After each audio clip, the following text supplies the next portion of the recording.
Hello everybody, and welcome back to the channel for this week's Toolbox safety topic video. Before we get started, make sure that you give me a thumbs up down below here to encourage me to make more videos this type.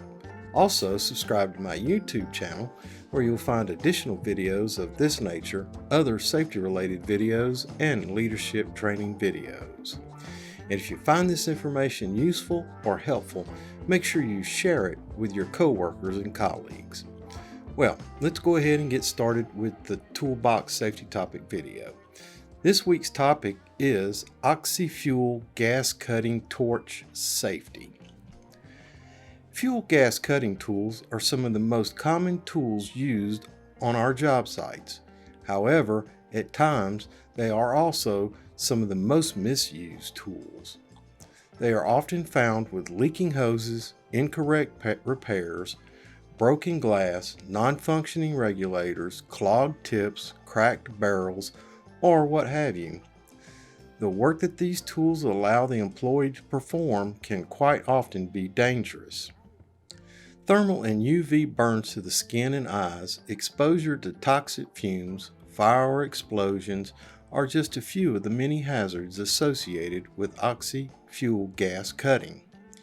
Here are the few facts and tips to keep our employees safe when using oxy-fuel gas cutting torches.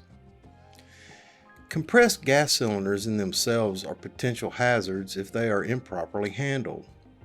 A full-size 244 cubic foot oxygen cylinder is about 57 inches tall and when full weighs approximately 155 pounds. The cylinder color is not an indication of the contents, i.e., not all oxygen cylinders are green. Only the label will correctly identify the contents of a compressed gas cylinder. The gas inside an oxygen cylinder is compressed to 2,200 pounds per square inch, that's PSI. Yet the wall thickness of this cylinder is only a quarter inch. If the cylinder was to fall over and the valve at the top was broken off, the gas will escape through an opening about the size of a pencil. This will turn this innocent looking cylinder into a rocket that will crash through block and brick walls, ricochet, spin, and slash its way through anything in its path. Oxygen is not the fuel. It is what chemically combines with the fuel gas, be it acetylene, propane, MAP, or propylene, to produce the heat for welding or cutting operations. Acetylene is a byproduct of evaporating acetone. Acetylene is stored in a cylinder that contains a filler substance such as lime silica, charcoal, or fuller's earth, and liquid acetone that has been pumped into the cylinder. The acetylene molecules are drawn off by the difference in atmospheric pressure and the pressure inside the cylinder, approximately 250 psi.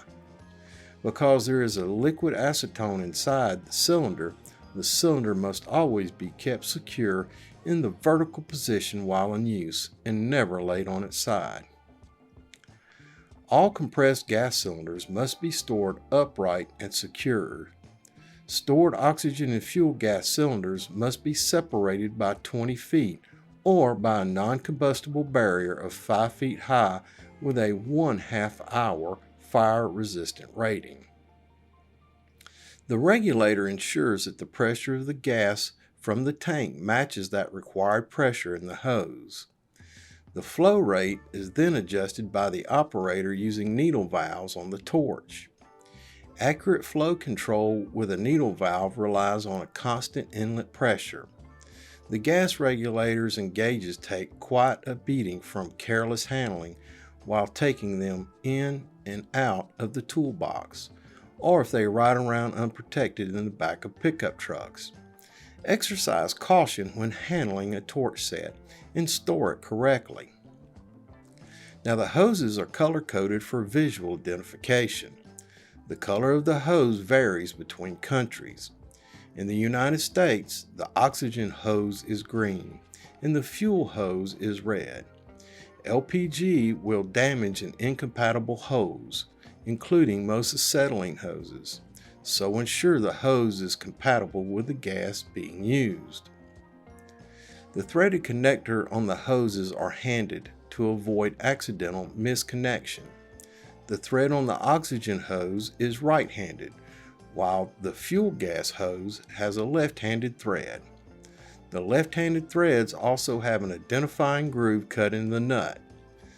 The threads on an acetylene cylinder valve where the regulator attaches can be male or female. Adapters may be necessary to attach a like-threaded regulator. Never use any oil, grease, or other type of petroleum product to lubricate the threads of any regulator or valve, especially on an oxygen cylinder. A fire or explosion could result when the gas contacts the lubricating medium. Keep these regulators clean and be careful how they are stored in the game box so that no contaminants can get onto the threads. A check valve lets gas flow in one direction only. It's usually a chamber containing a ball that is pressed against one end by a spring. Gas flow one way pushes the ball out of the way, and the lack of flow or reverse flow allows the spring to push the ball into the inlet, blocking it. Not to be confused with a flashback arrestor. A check valve is not designed to block a shock wave. The shock wave could occur while the ball is far away from the inlet, when the wave will get past the ball before it can reach its off position. Flashback is the condition of the flame propagating or spreading through the hose of an oxy-fuel welding and cutting system. The flame burns backwards into the hose, causing a popping or squealing noise. It can cause an explosion in the hose with the potential to injure or kill the operator. Using a lower pressure than recommended can cause a flashback.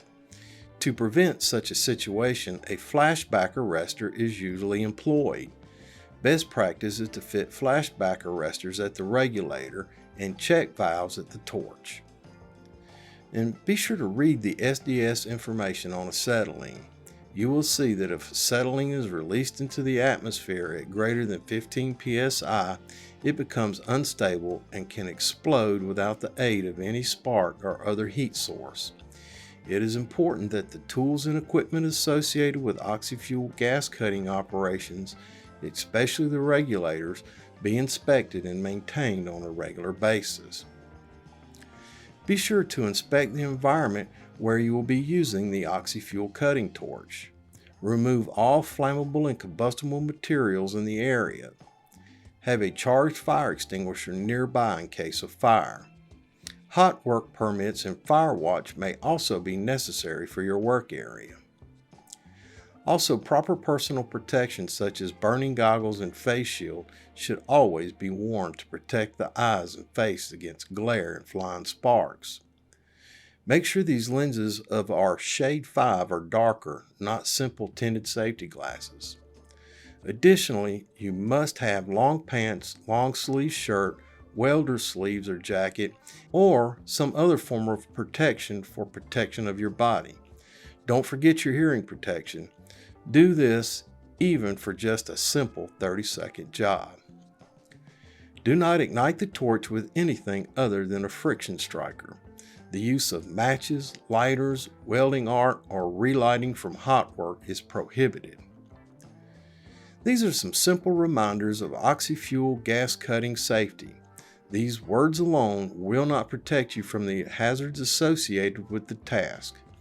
You must make the conscious decision to inspect and then use this type of equipment correctly every time. Your life or your co-worker's life may depend on it. All right, boys and girls, that's it for this week's Toolbox safety topic video. Thanks for stopping by and thanks for watching. Make sure you give me a thumbs up down below here to encourage me to make more videos of this type. Also, subscribe to my YouTube channel where you will find additional videos of this nature, other safety-related videos, and leadership training videos. And if you found this information useful or helpful, make sure you share it with your coworkers and colleagues. And remember, until we see each other again, take care of yourself because you're number one. Look out for your co-workers and help ensure their safety. Have a grateful day. And remember, I will see you in the field.